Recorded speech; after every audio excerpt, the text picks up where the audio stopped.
Menjelang pertandingan yang dilaksanakan nanti malam, ada informasi yang menyebut bahwa salah satu pemain kita, Justin Hubner, itu tidak bisa ikut bermain dalam Piala AFF ini. Nah, memang kan John Hartman udah mengumumkan 26 nama pemain yang masuk ke skuad finalnya ya. Yes. Setelah 50 orang dipanggil Ke untuk TC. melakukan TC, kemudian dikerucutkan jadi 26 dan salah satunya tuh secara mengejutkan tetap ada nama Justin Hubner gitu. Padahal banyak yang bingung ya karena AFF ini tidak masuk dalam kalender FIFA. Dan kita tahu Justin Hubner ini lagi karir di Belanda. Betul, bersama Fortuna Sittard. Dan kemungkinan katanya nih PSSI belum dapat lampu hijau dari Fortuna Sittard, dan bahkan kabarnya malah Fortuna Sittard tidak mengizinkan Hubner untuk membela timnas Indonesia di Piala AFF. Tapi ketua badan tim nasional BTN, Pak Sumarji udah bilang katanya masih terus komunikasi ya Mas Tom ya. Betul, komunikasi terus dijalankan. Tapi walaupun begitu, memang Fortuna Sittard ini memiliki hak untuk mengekip pemain-pemainnya yang berada dalam klubnya. Karena terutama ini bukan berlangsung di saat kalender FIFA berjalan. Jadi kalau misalkan, ya kan Fortuna Sittard sebagai klub yang memiliki, mau itu dia membayar ataupun tidak membayar, dia sebagai klub yang memiliki pemainnya, dia berhak untuk menentukan pemainnya diizinkan untuk bermain mewakili negaranya atau tidak. Karena biar bagaimanapun juga Fortuna Sittard ini salah satu klub yang memang sering memainkan Justin Hubner juga. Betul. Dan di timnas Indonesia memang kita tahu Hubner jadi salah satu bek andalan. Mungkin ada pertanyaan yang kayak, kenapa sih emang gak ada bek lagi apa selain Hubner? Kok kayak ngotot banget nih tetap mau mainin Hubner? Ya mungkin ini bagian dari taktiknya John Hartman yang mungkin berambisi untuk bisa membawa timnas Indonesia juara ya Mas Tom ya. Gitu. Ya apapun itu kita tetap dukung aja timnas Indonesia, mau ada Hubner ataupun tidak ada nantinya ya Mas Tom. Nah, ini jelang laga nanti malam ada kabar mengejutkan juga karena kan nanti malam kita akan bertemu dengan Kamboja. Betul. Salah satu negara yang berada dalam grup A di Piala AFF, di mana di dalamnya kita ada Vietnam, ada Kamboja, ada siapa Timor lagi? Leste dan Singapura. Betul. Dan katanya Marcelo Ferdinand lagi ada cedera. Nah ini dia. Jadi di hari kemarin di hari Minggu tuh ada latihan timnas Indonesia. Dan katanya tuh ada pemandangan yang nggak biasa karena ada Marcelino Ferdinand yang bukannya di tengah lapangan ikut latihan, tapi dia ada di tribun. Aduh. Itu kayaknya kan kalau memang pemain yang cedera mereka kan latihan khusus sendiri ya Mas Tom gitu. Nggak bareng. Dan pemandangan ini unik karena tidak disangka-sangka harusnya Marcelo Ferdinand ikut bergabung latihan bersama dengan skuad. Namun kata lagi-lagi kepala BTN Pak Sumarji menyebut ada cedera ankle Marcelo Ferdinand. Tapi tidak ada kemungkinan Marcelo Ferdinand main nanti malam karena katanya Pak Sumarji masih ada kemungkinan 50-50 sampai akhirnya Marcelo Ferdinand ditetapkan untuk main ataupun tidak nanti malam. Tapi ya kalau memang cederanya parah lebih baik sih istirahat dulu ya. Menepi dulu ya, karena masih banyak pertandingan lainnya kan di fase grup, dan kehadiran Marcelino tentu diperlukan banget ya. Dia jadi salah satu pemain yang kita tahu sering banget nyumbang gol, performanya apik banget kalau udah dipercaya untuk main gitu. Betul. Mungkin bisa disimpan dulu untuk pertandingan melawan Kamboja, mungkin pertandingan dengan negara-negara yang menjadi pertandingan penting seperti Vietnam, atau nanti misalkan setelah masuk ke fase gugur ya bertemu dengan runner up dan juga jawara dari grup B ya. Singapura pun nggak boleh dipandang sebelah mata ya. Bener Mas Tom gitu.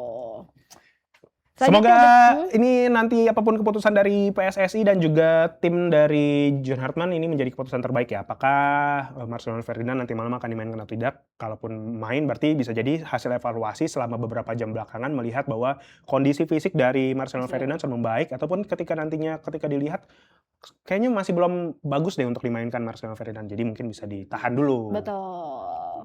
Tinggal kita nantikan aja ya Mas. Betul. Nah ini juga ada pertandingan Piala Presiden. Betul. Ini ada salah satu pemain yang baru saja bergabung dengan Persib.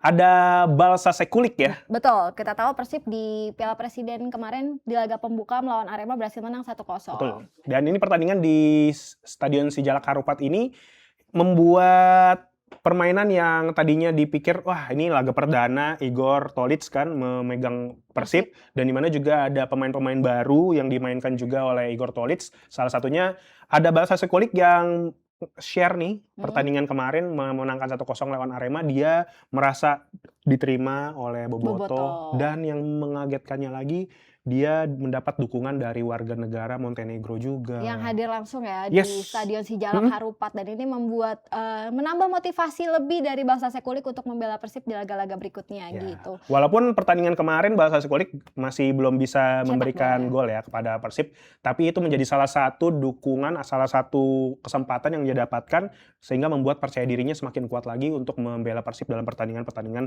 di Piala Presiden selanjutnya. Dan berikutnya di laga Piala Presiden Persib akan menghadapi DPM MFC.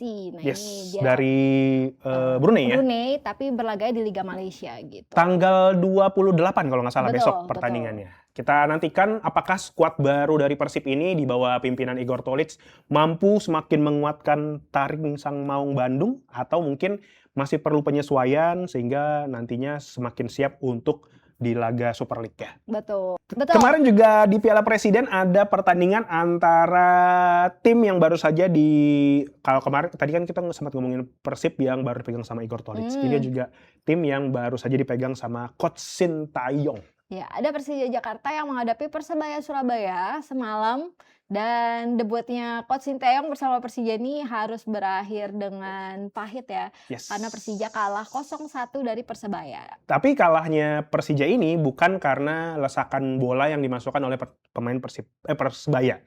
Melainkan gol yang tidak sengaja diberikan oleh Radovan Pankov kepada kiper ya, sama-sama pemain baru, mungkin komunikasinya masih kurang oke. Passingnya masih agak terlalu ke kanan dari Pankov atau lebih ke kiri dari penjaga gawang. Betul, di laga semalam memang Sintayong memainkan beberapa pemain terbarunya. Ada Akil Safik, lalu ada Radovan Pankov, terus ada juga nama Victor Detan gitu, dan Dennis Kollinger. Nah, ini memang jadi cara pelatih untuk meracik skuadnya ya, Mas Tom, di turnamen pramusim ini. Dan ya memang belum bisa menurunkan pemain-pemain andalannya, mungkin kayak Nadeo di posisi kiper, karena memang kan Nadeo lagi membela timnas Indonesia. Terus ada Arhan juga yang kemarin main juga di laga melawan Persebaya, dan ini meskipun kalah mungkin jadi pelajaran penting juga buat Sintayong dan skuad Persija untuk meracik timnya jauh lebih baik ya Mas Tom. Sebelum musim 2026-2027 bergulir nantinya. Betul. Ini memang karena masih bisa jadi disebut masih perlu banyak jam adaptasi juga bersama-sama.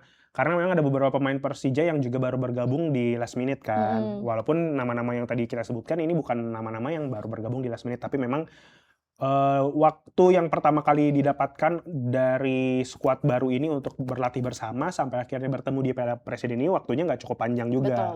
Jadi memang mungkin perlu sedikit penyesuaian waktu untuk bermain bersama, komunikasi yang mungkin juga akan berjalan seiring berjalannya waktu, karena kita sama-sama percaya bahwa Coach Sintayong ini adalah salah satu coach yang memang ketika memegang timnas Indonesia ini adalah salah satu perubahan yang cukup baik. Betul, semuanya butuh waktu ya. Dan kemarin tuh sebenarnya juga pemain Persija ngegol juga ke gawang Persebaya di masa injury time babak kedua, Mas Tom. Sayang golnya ya harus dianulir karena offside. Betul. Ini sih jadi pertanda kalau sebenarnya ya bukan nggak ada peluang untuk Persija mencetak gol, tapi ya mungkin karena masih ada miss di beberapa posisi ya, Mas Tom. Dan memang banyak sekali kesempatan yang didapatkan Persija untuk memberikan bola ke gawang Persebaya, tapi memang masih belum ada